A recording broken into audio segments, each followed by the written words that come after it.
1990ல நம்ம கிட்ட 100 ரூபாய் இருந்தா 6 இல்ல 8 பேத்துக்கு ஹோட்டல்ல மீல் வாங்கலாம், இல்ல 10 லிட்டர்ஸ் ஆஃப் பெட்ரோல் வாங்கலாம், இல்ல 3 grams of gold வாங்கிருக்கலாம். ஆனா 2010ல அதே 100 ரூபாயை வச்சுக்கிட்டு 2 பேத்துக்கு ஹோட்டல்ல மீல் வாங்கலாம், இல்ல 2 லிட்டர்ஸ் ஆஃப் பெட்ரோல் வாங்கலாம், இல்ல less than 0.05 gram of gold or 50 milligram of gold வாங்கலாம். இன்ட்ரெஸ்டிங்கா இருக்குல்ல?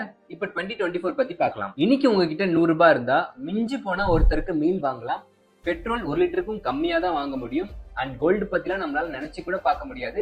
ப்ராபப்ளி 10 மில்லிகிராமுக்கும் குறைவா தான் வாங்க முடியும். நீங்க ஆச்சரியப்படலாம் ஏன் இது நடந்துச்சுன்னு. இதை தான் நம்ம இன்ஃபிளேஷன் சொல்லுவோம். அமௌண்ட் ஆஃப் மணி அப்படியே தான் இருக்கும், ஆனா அதோட பர்ச்சேசிங் பவரை தான் நம்ம ரெஃபர் பண்ணுவோம். இல்ல குறிப்பிட்ட அளவுக்கு மணியோட கூட்ஸ் இல்ல சர்வீஸ் வாங்குற எபிலிட்டி குறைஞ்சிட்டே வரும்.